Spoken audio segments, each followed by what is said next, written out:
2000 रुपये के लिए करोड़ों रुपए की जानों का नुकसान हो गया, ज़ाया हो गया। इसका कौन कौन भरेगा इसको, कौन पूछेगा?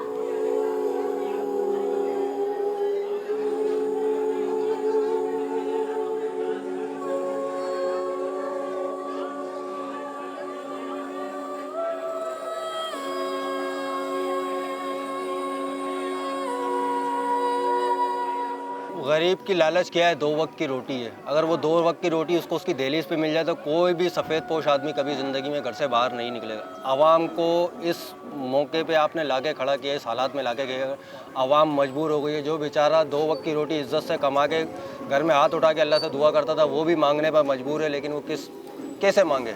वो किसके आगे जाके मांगे? वो पैदाइशी गदागर तो नहीं है कि भीख मांगने रोड पर निकल जाएगा।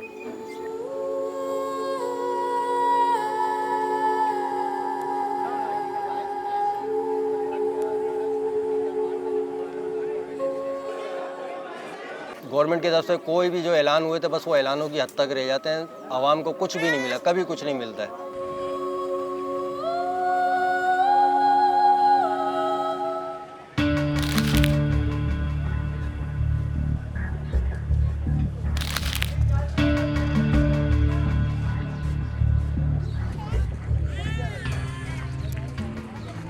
मेरा नाम सलमान है, मैं हमसाया भी हूँ और रिश्ते में मेरी पप्पो भी लगती हैं, सही है ना। तो घरेलू मामला तो बहुत ज़्यादा ही डिस्टर्ब थे।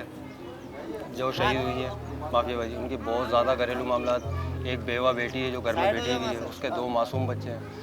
बस वही रूटीन है कि शौहर बेचारे रक्षा है, भाड़े का है, कभी चलाते हैं, कभी काम है, कभी नहीं है। आपको पता है हालात मामला क्या चल रहे हैं। वैसे आम दिनों में ये रूटीन थी कि घर से कभी भी ये नहीं निकले। अब तो जाहिर सी बात है, जब रमज़ान का इवेंट आता है तो फिर हर बंदा ये चाहता है कि मैं कुछ ना कुछ अपने बच्चों के लिए कुछ करूँ, कुछ जमा करूँ कपड़े वगैरह के लिए। तो बेचारी 4-5 दिन से मुस्तकिल जाती थी 2-4 औरतों को लेकर कि कहीं से कोई राशन के वसाइल बन जाए, कोई पैसे मिल जाए ताकि घर का चूल्हा जल जाए। तो उसी हवाले से 4-5 दिन से मुस्तकिल जा रही थी, कहीं से कोई ज़राए नहीं बन रहे थे। यहाँ से नमाज के बाद घर से रवाना हुई हैं तो इनको किसी ने बताया कि वहाँ फलां साइड थाने पे कोई फैक्ट्री है सीमेंट सुरंगी के करीब ना, तो वहाँ पर ये कि ज़कात के पैसे मिल रहे हैं। तो ये वहाँ पे आपस में रिश्तेदार थी, बहनें वगैरह थी, कज़नें, ये सब वहाँ मिल के गए रक्षे में। अब वहाँ पर एक हुजूम की तादाद में औरतें जमा थीं, बच्चे थे छोटे मासूम गोदों में, 2-2 माह के 6-6 माह के बच्चे गोदों में थे। अब वहाँ पर कोई निज़ाम नहीं था पैसे बांटने का। जो ज़कात के पैसे जो मैनेजमेंट वहाँ कंपनी की बांट रही थी, उन्होंने कोई निज़ाम नहीं बनाया हुआ था कि एक तरतीब वाइज चलो बंदों को साइड में बिठा के लाइन वाइज बुलाते जाएँ, देते जाएँ। बिल्कुल नज़्म-ओ-ज़ब्त कुछ भी नहीं था। धक्कम पेल हुई वहाँ। अब बिल्कुल कंपनी के दरवाजे के साथ एक नाला चल रहा है। अब ये डाइंग का जो पानी होता है केमिकल वाला होता है। अब उसमें जब धक्कम पेल हुई है तो उसमें औरतें गिरी हैं, बेचारी दबी हैं, कुछ पैरों के नीचे आके दब गई हैं। अब ऐसा हादसा हुआ है कि दरवाज़ा जब कंपनी का गेट खुला तो कंपनी के एंट्रेंस गेट के ऊपर ही पानी जमा था केमिकल वाला, तो उसमें औरतें गिरी हैं, वो पैरों के नीचे दबना शुरू हुई हैं। हमारी जो पुप्पो थी समझे, ये भी वहाँ पैरों के नीचे लोगों की जब दबी हुई थी, 4-5 औरतों के नीचे दबी हुई। डेनिम का डाइंग का जो पानी होता है वो केमिकल वाला होता है। उसके अंदर पानी को बॉयल भी हुआ होता है, गर्म भी हो रहा था, उससे लोग जलते भी हैं। उसकी स्मेल ऐसी होती है कि आप वहाँ खड़े नहीं हो सकते, इतनी ख़तरनाक उसकी स्मेल होती है। अब जो लोग वहाँ बाकायदा नालों के अंदर गिरे, जाहिर सी बात है वो उनके नाक में, हलक में, पेट में भी वो केमिकल वाला पानी गया। बहुत सी मौतें ऐसे हुई हैं जिनके पेट में केमिकल गया है, जिनको बाकायदा कोई चोट नहीं लगी, लेकिन वो उस पानी की वजह से बहुत ज़्यादा मौत हुई है। आपको पता है कि हमारे यहाँ पाकिस्तान के मुल्क के हालात ऐसे हैं कि ज़कात बांटने का तरीक़ाकार क्या है, कोई डिसिप्लिन नहीं है। जैसे अगर ये चाहते हैं कि गरीब की इमदाद गरीब के घर तक जेन्युइन तरीके से पहुँचे तो आप बिल भी भेजते हो घरों पे, आप पोलियो वर्कर्स को भी घर पे भेजते हो, डोर टू डोर भेजते हो। आपको पता होता है कि फलां घर के अंदर कितने साल का बच्चा है कि उसने पोलियो ड्रॉप नहीं किया। आप यही राशन, यही ज़कात का माल, ज़कात के पैसे आप उनके घरों में पहुंचा दो तो आवाम मरने से भी बचेगी, ख्वारियों से भी बचेगी और सफ़ेद पोश लोगों की मदद भी खामोशी से हो जाएगी। इन्होंने एक रूल बनाया हुआ था, फैक्ट्री में जो एक खिड़की थी, इन्होंने रूम बनाया हुआ था, उसकी एक खिड़की से ये 2-2 हज़ार रुपये बांट रहे थे। और जितनी ख़वातीन थी जो मुस्तहिकीन थे वो सारे बाहर धूप में खड़े हुए थे। कोई उनको बिठाने का इंतज़ाम नहीं था, कोई उनके लिए कोई सिक्योरिटी के मामला तो बिल्कुल भी नहीं थे। वहाँ कंपनी की अपनी इंतज़ामिया भी अंदर थे, सारे बाहर कोई भी नहीं था। जब दरवाज़ा अंदर कंपनी की इंतज़ामिया ने खोला तो अंदर मुस्तकिल तकरीबन 1-1 फीट तो पानी वहाँ खड़ा हुआ था, जो हमने खुद अपनी आंखों से देखा है। 1 फीट पानी तो अंदर कंपनी के अंदर गेट खुलते ही मेन जगह पे पानी था, जहाँ पानी का होना नहीं चाहिए, वहाँ पानी मौजूद था। 2000 रुपये के लिए करोड़ों रुपए की जानों का नुकसान हो गया, ज़ाया हो गया। इसका कौन भरेगा, इसको कौन पूछेगा?